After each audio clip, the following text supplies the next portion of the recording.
2024 లేదా 25లో డిగ్రీ లేదా బీటెక్ చదివారా? సాఫ్ట్వేర్ జాబ్ కోసం ఎదురు చూస్తున్నారా? అయితే కోడ్ జ్ఞాన్ 100 డేస్ కోర్సులో చేరండి, జాబ్ సాధించండి. మిత్రులందరికీ నమస్కారం. మనకి నిత్యం ఎన్నో సమస్యలు, ఎన్నో సందేహాలు, అవి చట్టపరమైనవి కావచ్చు, సామాజిక పరమైనటువంటి కావచ్చు, వ్యక్తిగతమైనటువంటివి కావచ్చు.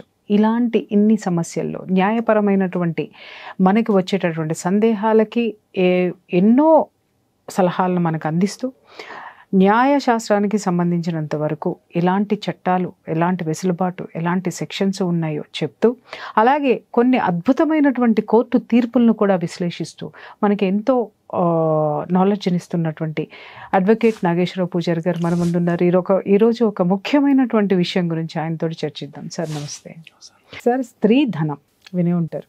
అది ఎప్పుడు కూడా కట్నం, దానికి మరో రూపం కట్నం. స్త్రీ ధనం అనేది ఒకసారి ఇట్లాగే మా నాన్నమ్మని అడిగాను నేను, కట్నం ఎందుకు ఇస్తారు నాన్నమ్మ?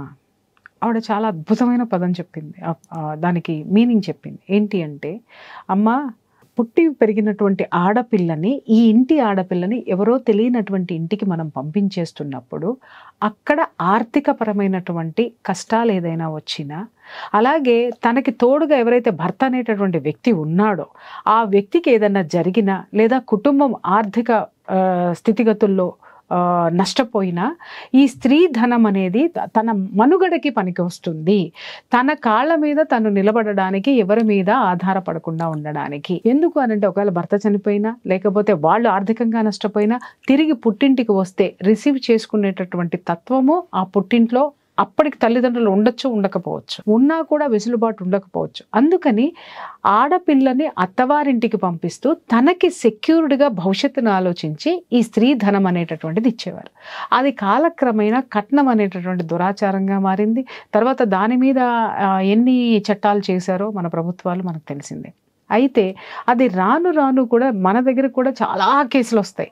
ఏంటి అనంటే, కట్నం ఇచ్చామండి, ఖర్చు పెట్టేశాడండి, ఇంత కట్నం ఇచ్చామండి. డివోర్స్కి వచ్చేసరికి ఆ కట్నం దగ్గరే మనకు ఆగిపోతూ ఉంటుంది. అది ఎటు తేల్చుకోలేనటువంటి విషయం. దానికి సాక్ష్యాలు ఉండకపోవచ్చు, లేదా ఆ కట్నం డబ్బులను వాడేసుకొని ఉండొచ్చు. కానీ ఈ స్త్రీ ధనాన్ని వాడుకున్నటువంటి స్త్రీధనము, వాళ్ళు ఏమంటారు, కట్నం అంటే మా హక్కు అని మగ పిల్లవాళ్ళు అనుకుంటారు. ఆ హక్కుగా వాడుకున్నటువంటి ఆ కట్నం ఏదైతే ఉందో ఆ స్త్రీకి అవసరమైనప్పుడు తిరిగి ఇవ్వాల్సిందే అనేటటువంటి అద్భుతమైనటువంటి తీర్పుని సుప్రీంకోర్టు ఇచ్చింది. నాకు నిజంగా నా మనసుకి చాలా ఆనందం అనిపించింది సార్. ఎందుకంటే ఎంతోమంది ఆడపిల్లల జీవితాలు మనం చూసాం. మేము కట్నం కోసమే పెళ్ళిళ్ళు చేసుకొని, కట్నం వచ్చిన తర్వాత రోడ్డు మీద వదిలేసి, వాళ్ళ తిప్పలు వాళ్ళకు వదిలేసినటువంటి క్షణాలు. ఈ తీర్పు మీద మీ విశ్లేషణ చెప్పండి. నిన్న మనకు సుప్రీంకోర్టు ఈ స్త్రీధనానికి సంబంధించి చాలా మంచి తీర్పు ఇచ్చింది జనరల్గా.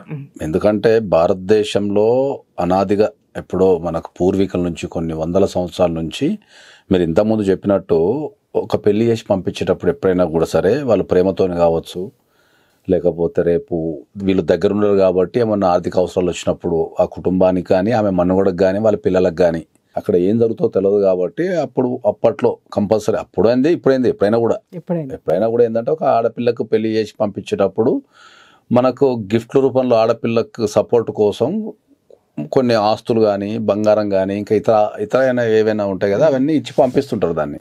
సో ఎప్పుడైతే మనం ఈ పెళ్లి జరిగే క్రమంలో ఆడపిల్లకు పుట్టింటి నుంచి వచ్చేదాన్ని మనం స్త్రీధనం అంటాం జనరల్గా. ఓకే, ఆ స్త్రీధనం మీద ఎవరికి హక్కు లేదు అనేది సుప్రీంకోర్టు చాలా స్పష్టంగా మనకు నిన్న చెప్పడం జరిగింది. అంటే ఆమె అబ్సల్యూట్లీ ఆమెకి మాత్రమే సంబంధం ఉంటుంది తప్ప భర్తకు కానీ, అత్తామామలకు కానీ ఎవరు కూడా ఆ స్త్రీధనాన్ని దుర్వినియోగం చేయడానికి లేదు. ఏదన్నా కారణం వల్ల కనుక దుర్వినియోగం చేసినా ఆమెకు మళ్ళా దాన్ని వసూలు చేసుకునే హక్కు ఉంటుంది. కంపల్సరీ ఆమె వసూలు చేసుకోవచ్చు. ఆమెకున్న స్త్రీధనాన్ని ఏదైతే ఉందో అది కంపల్సరీ మళ్ళీ బ్యాక్ పే చేయాల్సిందే అనేది సుప్రీంకోర్టు జడ్జిమెంట్. ఇక్కడ ఒక చిన్న సెంటిమెంట్ చెప్తాను సార్. ఏ భార్య అయినా సరే భర్త మీద ఉన్నటువంటి గుడ్డి ప్రేమ కానివ్వండి, సంసారం మీద ఉన్నటువంటి గుడ్డి నమ్మకం కానివ్వండి, మొత్తం అంతా కూడా ఇచ్చేయటం జరుగుతుంది. అంటే ఇక్కడ స్త్రీ ఫీల్ అయినంత, నాది, నా సంసారము అని ఫీల్ అయినంతగా కొన్ని చోట్ల, నేను అన్ని చోట్ల నేను అనను, కొన్ని చోట్ల భర్త ఫీల్ అవ్వడం.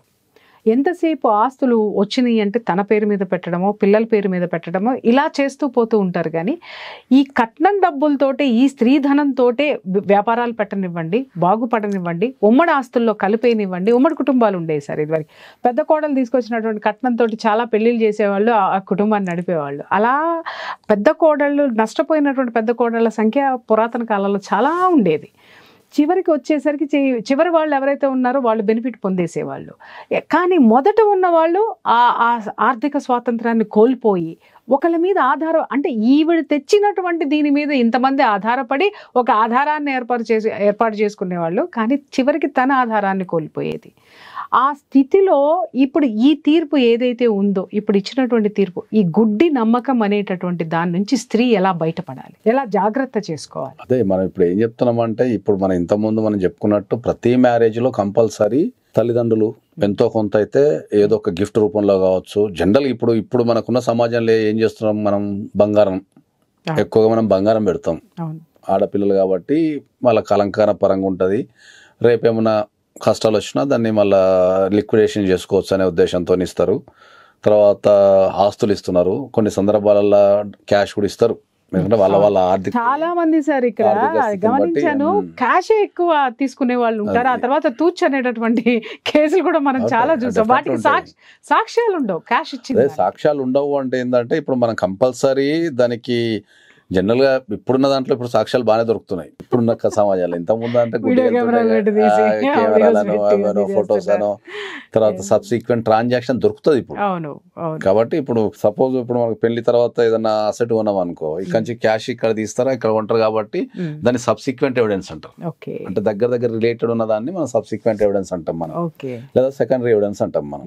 సో అది కొద్దిగా అంటే మనం ప్రూవ్ చేయాలనుకుంటే ప్రూవ్ చేయడం కూడా ఈజీ. అది ఇప్పుడున్న క్రమంలో చాలా ప్రూవ్ చేయడం ఈజీ. కాబట్టి మనం ఏం చెప్తున్నాం అంటే ఏంటంటే, ఎప్పుడైనా ఒక బంగారం విషయంలో మాత్రం కొద్దిగా తేడా వస్తున్నది. ఎందుకంటే బంగారాన్ని ప్రూవ్ చేయడం అనేది కొద్దిగా కష్టం, కొంచెం కష్టం. మిగతా ఏ ట్రాన్సాక్షన్ అయినా మనం ప్రూవ్ చేయొచ్చు, కానీ బంగారాన్ని ప్రూవ్ చేయడం కొంచెం కష్టం.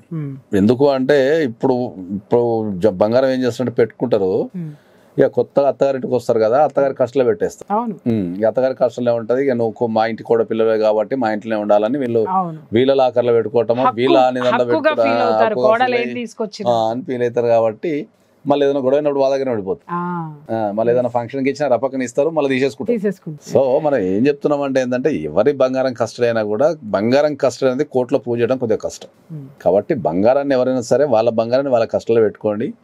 దాని తర్వాత ఇంకేమన్నా క్యాష్ ట్రాన్సాక్షన్స్ కానీ, ఏమన్నా ఆస్తుల ట్రాన్స్ఫర్ కానీ, ఇంకేదన్నా ప్రూవ్ చేయడం ఈజీ బాగా. ఈ సందర్భాల్లో మనం ప్రీ మ్యారిటల్ అగ్రిమెంట్ అనేది చాలా సందర్భాల్లో మనం ఉదాహరించాం. అసలు ఇలాంటి వాటికి అది బాగా ఉపయోగపడుతుందేమో అనిపిస్తుంది. అవును, ప్రీ మ్యారిటల్ అగ్రిమెంట్ అనేది మనం చేసుకొని ఎప్పటి నుంచో చెప్తున్నాం, కానీ ఇంకా అంత అవగాహన ఆన్ పేపర్ పెట్టడానికి ఎవరు ఇష్టపడట్లేదు కదా. అది అంటే ఇప్పుడు దీంట్లో ఒక కల్చర్ చేంజ్ అవ్వడానికి టైం పడుతుంది కంపల్సరీ. ఎందుకంటే ఇప్పుడు మన దగ్గర కొద్దిగా పెళ్ళి అనేది పవిత్రమైనది. అక్కడ నుంచి పెళ్లిళ్ళు మోసాలతోనో అబద్ధాలతోనో కూడుకునే దానికి వచ్చింది. ఇక రాను ఇప్పుడు మనకు డైవర్స్ కేసెస్ ఎక్కువ పెరిగిపోతున్నాయి. కాబట్టి ప్రతి ఇంట్లో ఏదో ఒక డైవర్స్ కేసు పెరుగుతుంది. కాబట్టి ఫ్యూచర్లో వాళ్ళు కూడా ఆలోచించుకుంటారు, బా ఇదంతా ఎందుకు మాకు చేసుకుంటూ అయిపోతుంది అన్న టైప్లో ఆలోచించుకుంటారు. సో అందుకనే మనం ఏం చెప్తున్నాం, ఎవరికైనా సరే ప్రీ మ్యారిటల్ కౌన్సిలింగ్ కానీ ప్రీ మ్యారిటల్ అగ్రిమెంట్ కానీ చేసుకోమని చెప్తున్నాం ఒకటి. రెండోది ఏంటంటే, స్త్రీధనానికి సంబంధించి ఎక్కడున్నా కూడా పూర్వకాలం నుంచి కూడా పెద్ద మనుషుల పంచాలు కూడా ఆమె తెచ్చింది ఆమెకి ఇచ్చామని చెప్తారు ఎప్పుడు కూడా. సో ఏదన్నా కారణం చేత ఆమె పుట్టింటి నుంచి వచ్చిన దేనిపైన సరే సుప్రీంకోర్టు దాని ప్రకారం ఆమె 100% రైట్ ఉంది. ఆమె 100% ఆమె చేసుకోవచ్చు. మనకు డొమెస్టిక్ వైలెన్స్ లో మనకు ప్రొవిజన్ కూడా ఉంది, కానీ డైరెక్ట్ గా తీర్పిచ్చిన సందర్భాలు ఇంతవరకు లేవు కదా. డైరెక్ట్ గా తీర్పిచ్చిన సందర్భాలు అంటే ఎంతసేపు ఇప్పుడు మన డివిసీలో వేసుకున్నా అది చివరికి వచ్చేసరికి వాళ్ళు ఏదో ఎంతో కొంత ఇచ్చి వాళ్ళని క్లియర్ చేసుకోవడమో, లేకపోతే దాని మెయింటెనెన్స్ ఇవ్వడమో, లేకపోతే ఇట్లా ఏదో జరిగేది. కానీ పర్టికులర్ గా దీన్ని ఉదాహరించి చెప్పింది ఇంతవరకు లేదు. కానీ నిజంగా ఇది ఒక లేదు. ఒక దేశ అత్యున్నత న్యాయస్థానం కనుక చెప్తే చట్టాల మీద అవగాహన అనేది పెరుగుతుంది బాగా. ఎగ్జాక్ట్లీ. సో చట్టాల మీద అవగాహన పెరుగుతుంది, వాళ్ళకు జాగ్రత్త పెరుగుతుంది. తర్వాత వాళ్ళు ఎట్లా చేయాలి ఏం చేయాలి జరుగుతుంటది. కాబట్టి డెఫినెట్లీ ఒక దేశ అత్యున్నత న్యాయస్థానం ఏదైతే ఉందో అది మంచి తీర్పు ఇచ్చింది. అది మహిళలకు సంబంధించి చాలా మంచి తీర్పు. ఈ మధ్యకాలంలో ఏంటంటే సుప్రీంకోర్టు గత 2 సంవత్సరాల నుంచి మనం గమనిస్తే మహిళలకు సంబంధించి చాలా మంచి తీర్పులు ఇస్తున్నారు. చాలా మంచి తీర్పులు ఇస్తున్నారు. కాబట్టి దాంట్లో ఇది ఒకటి శుభ పరిమాణం. ఎందుకంటే వాళ్ళ తల్లిదండ్రులు ప్రేమతోని లేకపోతే ఆప్యాయతోని ప్రేమతోని సెక్యూరిటీ కోసము ఆ పిల్ల అక్కడికి పోతే ఉండని ఆమెకు ధైర్యం ఉంటుంది. ఎందుకంటే ఆ పూర్వకాలంలో అమ్మాయిలకు ఎర్నింగ్ కెపాసిటీ లేదు కాబట్టి ఆ స్త్రీధనం అనేది ఒక ధైర్యం ఉంటుంది. ఇప్పుడు ఎర్నింగ్ కెపాసిటీ ఉన్నా కూడా ఇస్తున్నారు, అది కంపల్సరీ స్త్రీధనాన్ని వాడుకునేటప్పుడు ఎవరైనా కూడా చాలా జాగ్రత్తగా ఉండాలని చెప్తున్నాం. థ్యాంక్ యూ సో మచ్ అండి. చూసారు కదా ఫ్రెండ్స్, సార్ చాలా చక్కగా చెప్పారు. ఏంటి అని అంటే చాలా జాగ్రత్తగా ఉండండి. పెళ్లి కొడుకు అంటే భర్త యొక్క కుటుంబ సభ్యులు ఆడపిల్ల తీసుకొచ్చేటటువంటి ఆ యొక్క స్త్రీ ధనం మీద ఎవరికి హక్కు లేదు, అది ఆమెకి మాత్రమే సర్వ హక్కులు ఉన్నాయి. ఆ స్త్రీ ధనం ఎందుకు ఆమెకి ఇచ్చారు అనడానికి కూడా చాలా క్లియర్గా ఇక్కడ డిస్కషన్ అనేది జరిగింది. కాబట్టి ఆడవాళ్ళకు కూడా నేను చెప్తున్నాను, ఆడపిల్లలకు కూడా చెప్తున్నాను, మీరు భర్తని ప్రేమించండి, కానీ అలాగే మీ ఆర్థిక స్థితిగతులను కూడా ఒకసారి ఆ భవిష్యత్తులో ఏమొస్తుంది అనేటటువంటి ఒక ముందు చూపుతో కూడా ఉండి ఈ విధమైనటువంటి తీర్పులు ఎప్పుడైతే వచ్చాయో వాటి మీద అవగాహన పెంచుకుంటే మీ భవిష్యత్తు చాలా బాగుంటుంది. వీటికి సంబంధించి ఎవరైనా ఇంతకు ముందు ఇలాంటి ఆర్థిక పరమైనటువంటి నష్టాలు కనుక మీకు వచ్చి ఉండున్నట్టయితే, కట్నం రూపంలో మీ డబ్బు ఏ విధంగానైనా మిస్యూజ్ అయి ఉన్నా, అత్తగారి ఇంట్లో మీకు ఏ విధమైనటువంటి అన్యాయము జరిగి ఉండి ఉన్నా కూడా మీకు సక్రమమైనటువంటి సరైనటువంటి న్యాయ సలహాల కోసము స్క్రీన్ మీద కనిపిస్తున్నటువంటి నంబర్కి కాల్ చేయండి. నాగేశ్వరరావు పూజారి గారు మీకు అందుబాటులో ఉంటారు, మీకు సరైనటువంటి సలహాలు ఇస్తారు. Thank you sir.